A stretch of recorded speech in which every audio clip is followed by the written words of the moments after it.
Good morning. Welcome to another Wine Steward video. My name is Jim. The music that you probably can't hear is Beethoven's third sonata. He wrote 32 of those, and each is beautiful, has its own identity, personality, remarkable works. Maybe you're not into that, but even this third one, written early in his career, is innovative. I mean, he's miles away from Mozart. Mozart was great. Beethoven broke out and did new, really cool things. Anyway, it's beautiful. Wish you could hear it.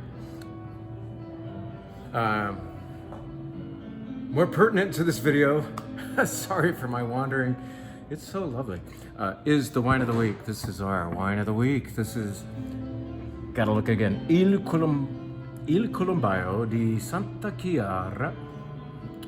They don't double roll their R's. Il Colombaio di Santa Chiara, Vernaccia di San Gimignano. That's a lot of syllables for one simple white wine. Simple and simply good.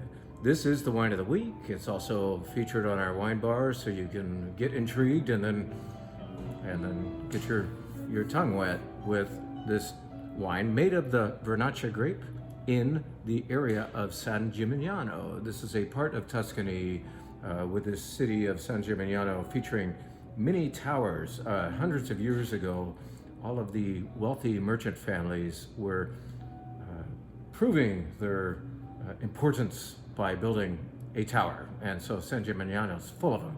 There used to be more and some got bombed, but there are still plenty there to see.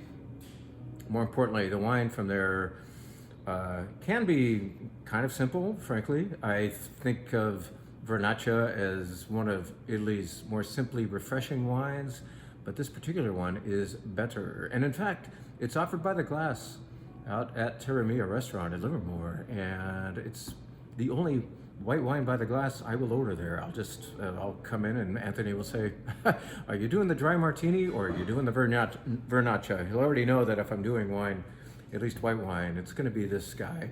Vernaccia, the grape, San Gimignano, the area within Tuscany, and this wine has a quality of lime pith, perhaps pith. I'm not speaking with a lisp, thank goodness. Pith is that area of a lime peel underneath the actual skin, that white stuff, and it's got that powdery, nervy effect. I think that is happening in this wine, and perhaps like crushed rocks, like dry rocks that have just been crushed somehow. Earthy, a very gratifyingly lively, refreshing palate feel. This is better, I heard that. This is better Vernaccia. That is our wine of the week, and there is a reason why we are featuring it as our wine of the week, because everything on the wine bar, virtually everything, 11 of the 13 wines on the wine bar this week are from Italia. So why don't we venture into the wine bar, segue into the wine bar. Like this, like I said, is being poured, but I'll just tell you about a couple more that are up there. For instance, how about this guy? We're almost out of it. Somebody bought 6 bottles yesterday. They loved it. They recognized the value of this. You could call this baby Barolo. This is in fact grown within the Barolo area of Piemonte. And it is really lovely Nebbiolo. It's just like declassified Barolo, if you will. Very fragrant. We're going to be putting it in a glass like this for you, and that's because Nebbiolo loves this round globe. The first 2 wines we're doing on the red flight, in fact, first a Barbera from Piedmont if you want, and then this Nebbiolo, they belong in this glass, at least they do this week. And of course this is sparkling wine, of which I need a sip right now. That's lovely and reminding me of the next subject for this video, but we'll get to that. Nebbiolo is, I'm not showing it to you in the glass, but Nebbiolo rarely gives you dark, intense color. The grape's not known for being able to achieve that, but what you get in that fat glass is this gorgeous perfume of rose petals and a lovely fruit, and even potpourri qualities. Potpourri meaning dried rose petals and herbs and stuff like that. Anyway, it's very scenty wine, if you will. So that's part of the red flight. It's the only one we're going to talk about as far as the red flight. Now we will talk about the fact that the white flight, which is better named this week as the refreshing flight because it's 4 whites and 1 rosé. They're all Italian as well. So let's tell you about one of those. And here is that wine that is not, in fact, white, obviously. This is a rosato, or a rosé, but the proper name for a rosé in Italy is not rosé, that's the French name. We're all throwing around the name rosé now. The name rosato is largely forgotten because rosé is employed even in Italy for marketing reasons, but this one still uses the term, and perhaps should, because as you might be able to see, this is a darker colored rosato or rosé. This is how, in fact, more rosés, properly called rosatos, rosati, I think, used to be called, or used to look in Italy. They had a darker hue to them. Yes, they're obviously lighter in color than a true red wine, but darker than that classic Provence rosé that we've gotten so used to. This is wine from the Marche region. The Marche region is on the Adriatic Sea, east side of Italy, and it uses Sangiovese, but it also uses Grenache, and I hardly ever see Grenache at all from Italy, except maybe over in Sardinia, where they call it Cannonau. So this is the unlikely appearance of I think 70% Grenache and 30% Sangiovese. It might be 80-20, not sure. I could look, but that would waste time. Fact is, this is rosé with, as you can probably expect from this color, a little more mouth, a little more body. It's in fact the final wine in that refreshing flight, all from Italy. We're gonna go in different directions. We're gonna have wine from Campania in the form of Falanghina, and then we'll have Arnese from Piemonte, and so on. It'll be fun. But the point is, Italy, Italy, Italy, and this is our sparkling wine of the week, which is also Italian. Prosecco, the category of Prosecco, the sparkling wine, probably the best known sparkling wine from Italy, is perhaps a little bit panned by some people who don't know enough about Prosecco and the fact that it can be well beyond and above grocery store quality. This is a DOCG, not just DOC, it's a Valdobbiadene, so it's a little more site specific. It's the better fruit making a better Prosecco, and you can prove that to yourself by enjoying a glass at the wine bar this weekend. Really good sparkling wine from Italy. Sparkling wine, did I say that? Oh my. Here's my cue. We are doing our midsummer, well, it's not even summer yet, is it? But we're getting close. Anyway, we are gonna have our mid-year sparkling wine event on June 8th. That's a Sunday late afternoon at 4:30 p.m. Just starting last year, we finally started to relent. So you had been asking for years for us to do sparkling wine events more often than just once a year at Christmas time, but to perhaps add a mid-year version. And so we did that last year to very, very good effect. We sold the thing out.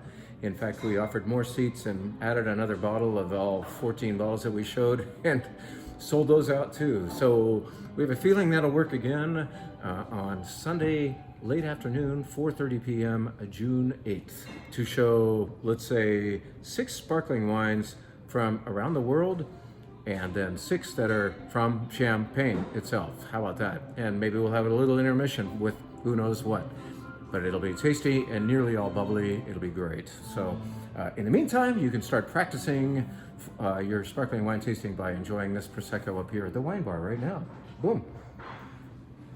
Now, maybe you're not into Italian wine. Maybe you're not brave enough, or you're just like, you're not going to go there. So we always offer an alternative. There are 2 wines by the glass, including this one, that you can enjoy as an alternative to the Italy thing. Let's bring you back home and take you south of here by about a 5-hour drive to Santa Barbara County for what is a pretty darn familiar looking label with a little extra thing on it this time around. This is, yes, Hitching Post Pinot Noir, as enjoyed in the movie in 2004, Sideways. And this very, very, very wine was enjoyed by that interesting group of 4 people at the Hitching Post Winery.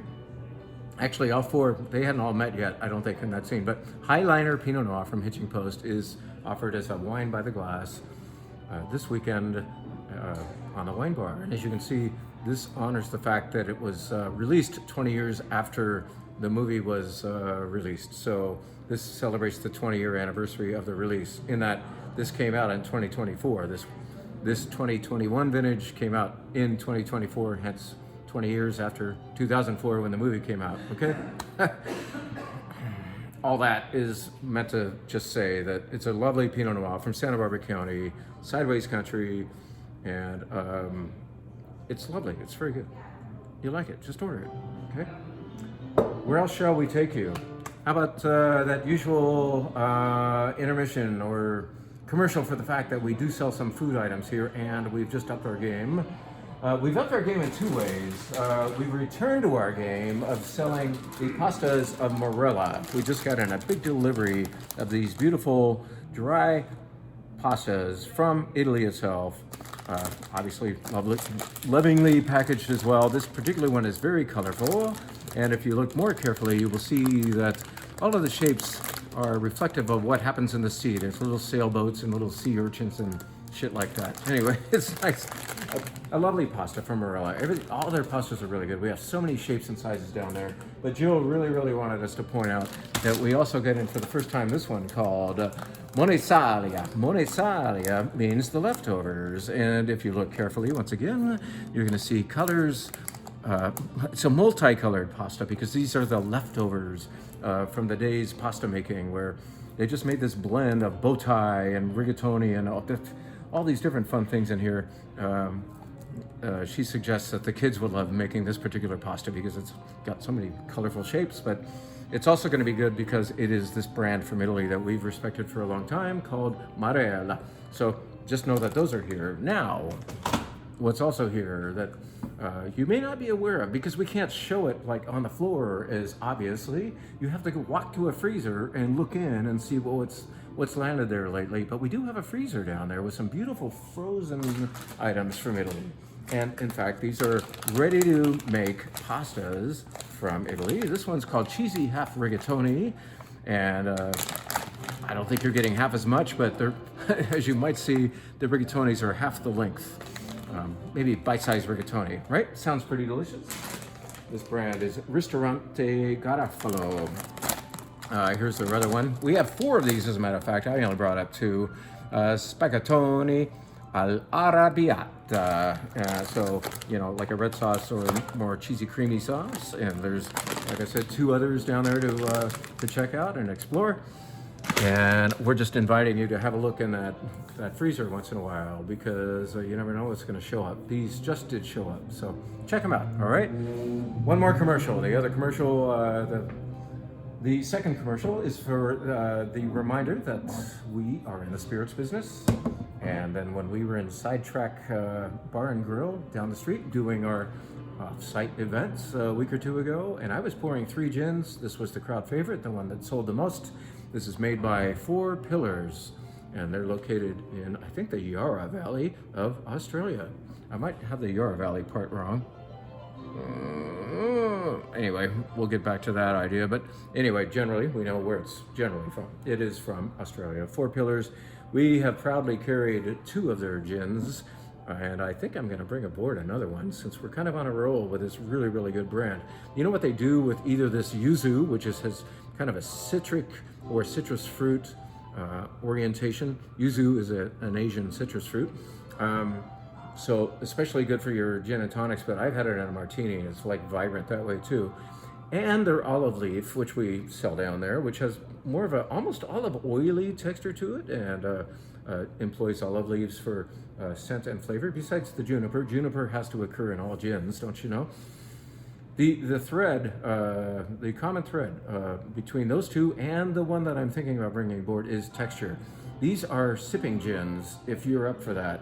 I mean, blend away if you want. If you can't handle the full heat of a gin, even if the ice is helping out, then blend. But if you can enjoy gin on its own, these are the gins to enjoy on their own because of texture, identity and texture. They have very lovely personalities.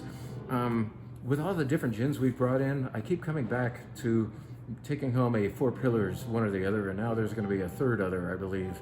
And if we do bring that aboard, we'll be talking about it in a week or 2. Just know that that is really good. There's a bourbon that we sell downstairs, bourbon and a rye, known as Michter's. Michter's is known by all of the people who inhabit good bars and see it up on the wall and order it because they know it's always going to be good. Everything that Michter's makes is great. Well, because we buy enough of their regular stuff, we're occasionally rewarded with the opportunity to buy 1, 2, or 3 bottles of their higher end. And this is one of those just occurred rewards. This is rye. It's a single barrel. It's a barrel strength Kentucky straight rye whiskey. Not everyone's into rye. More people into bourbon, but I'm a rye guy, frankly. I think rye has a little more character, which makes up for my lack of character. Just know that this is a prize, and if you're up for something up a notch from Michter's, this is here now and won't be here for long. This is a rare treat that we've been afforded, okay? So that's the cool thing about the spirits business. If we're active enough with a particular brand, sometimes we get the really good stuff from them. I'm gonna tell you about 3 more things really quickly that don't really fit a category. They're not being shown on the wine bar. They're not being shown at the Bubbly event. Actually, one of them might be. So why don't we bring that up? This may well, in fact, show up at the the sparkling wine event, sparkling wine and champagne event, I should call it, happening on June 8th, Sunday, June 8th. This is called Langlois. It used to be called Langlois Chateau, and they've just made it easier for us by abbreviating. Most importantly, it's from the Loire Valley of France, which is a very long west to east or east to west, depending on which way you're going on the river valley, which includes that famous place called Sancerre, and many of you love Sancerre. This is grown a little bit downriver in a village, or near a village, called Saumur, S-A-U-M-U-R. This is brilliant sparkling wine. It is a Cremant. We'll be describing at the event what Cremant means, but for now I'll just say it needs, pardon me, I've got bubble burps. Cremant has to be made like champagne in that the second fermentation has to happen in individual bottles. So in other words, it's the pain in the ass way of making wine, sparkling wine, but it gives you a better palate feel, definitely. And the longer it stays in that second bottle form before disgorgement, often the more intriguingly complex the wine gets. And this one is that way in that it spends no fewer than 24 months on the lees before disgorgement. What is disgorgement? Well, no time to tell you about that here, but it will be described during the Bubbly event. We won't bore you to tears by describing it because you'll have good bubbles in your glass at the same time. It's just kind of a reenactment or a demonstration of what's going to happen at the Bubble event. I mean, that's not because I really wanted to taste of something. What is this? We're in the Loire Valley, so what do you think? We're in Saumur specifically. Well, Saumur is very well known for 2 grapes, Cabernet Franc and Chenin Blanc. Those 2 play in here, as does Chardonnay. So this is actually a 3-grape sparkling wine blend from Langlois. Really good, and because it's a Cremant, it's very affordable. I mean, it's well under $30 per bottle, and it may well be featured as one of those alternative to champagne wines at the sparkling wine event. Let's stay in the Loire Valley, okay? One more wine that I'm very, very happy with. I tasted this yesterday with the vendor. It got here today, really, literally. I mean, it's amazing how eager people are to sell you wine. Like, hey, I want this. I love it. I loved this. This is a Vouvray. So Vouvray is just a little bit up the Loire River from where we just were in Saumur, but we're still in Chenin Blanc land, and Vouvray will always be 100% Chenin Blanc. And that's happening here in this wine, the name of which I still have to get to know, Clos du Gaimont. Clos du Gaimont, Vouvray, is one of the most intelligent Vouvrays I've tasted in a long time, in that it is bone dry, and it has this quality beyond the lemon, curd, and apple fruit of cave. There's something about a damp cave in the finish of a really good Vouvray, not in a negative way at all. I love that like haunting, mysterious quality that happens in good Vouvray. Hasn't happened for me lately, happens here. I had to grab this wine, so boom, that's here. Let's tell you about one more wine, all right? Then we'll let you off. Do you recognize this? You might, because we've carried this before, but this is the new vintage of Guarachi Fern Creek Vineyard Pinot Noir. This gentleman, Alex Guarachi, owns 3 particular vineyards. One is on Atlas Peak, above the Napa Valley, where, as you would expect, he makes absolutely beautiful mountain-style Cabernet. And then his other vineyard in California is called Sunchase. Sunchase Vineyard is next to Gap's Crown Vineyard, which is a little bit better known, but Sunchase is actually higher. Both of those vineyards occur in the Petaluma Gap of Sonoma County. This is a darling place for great Pinot Noir and Chardonnay. Well, here's another beautiful place for Pinot Noir. We're going to go much further north to an area that can now be called Mount Pisgah. That is the name of this sub-appellation of the Willamette Valley. They chose not to use that on here. I don't know why. It just says it's from Oregon, but we happen to know that it's a single vineyard, Mount Pisgah, Southern Willamette Valley Pinot Noir, that is from Oregon. And I don't know how you feel about Oregon. Oregon Pinot Noirs, for some people, are a little too earthy, halfway toward Burgundy, maybe a little too intellectual for you. And for others, they're your cup of tea. Well, this, I think, should appeal to both, but it is more on the affable, fruit-forward side. Maybe it's because we're in southern Burgundy, southern Willamette Valley. Maybe it's because we're in like southern Willamette Valley, and that it's made by a gentleman who studied under Philippe Melka, who's known especially for Napa Valley yum. And so some of the winemaking here might have been the influence that produced a riper style. But the qualifier is still from Oregon. So it's got framework, it knows when to stop. But man, it's beautiful Pinot that I think absolutely every one of you would enjoy. The fact is, this is supposed to be a $70, $75 Pinot. We got a good deal by buying a good amount of it, and we feel that since you've tasted this and enjoyed this wine before, you'll get in on it. So we hope that you will validate the bet that we've made by bringing in a good amount of product. Get in on the Squarachi. I'm going to put it on the winesteward.com, as I will be putting on the offering for that bubbly event. I'm going to stop talking and start working more emphatically and more productively with that website so that you can speak for this. By the way, Dumal, are you familiar with Dumal? That's also going on the website as a pre-sale. Too much to talk about, pasta and wine bar and bubbly event and so on. But hey, it's fun and I'm grateful. We went a little longer this time. But don't forget that wine of the week. Vernaccia from San Gimignano, as enjoyed at Terra Mia restaurant and now here. And I guess I should just let it go, that let it out there, that we're contemplating another dinner out at Terra Mia. Maybe we'll have this. Thanks for watching.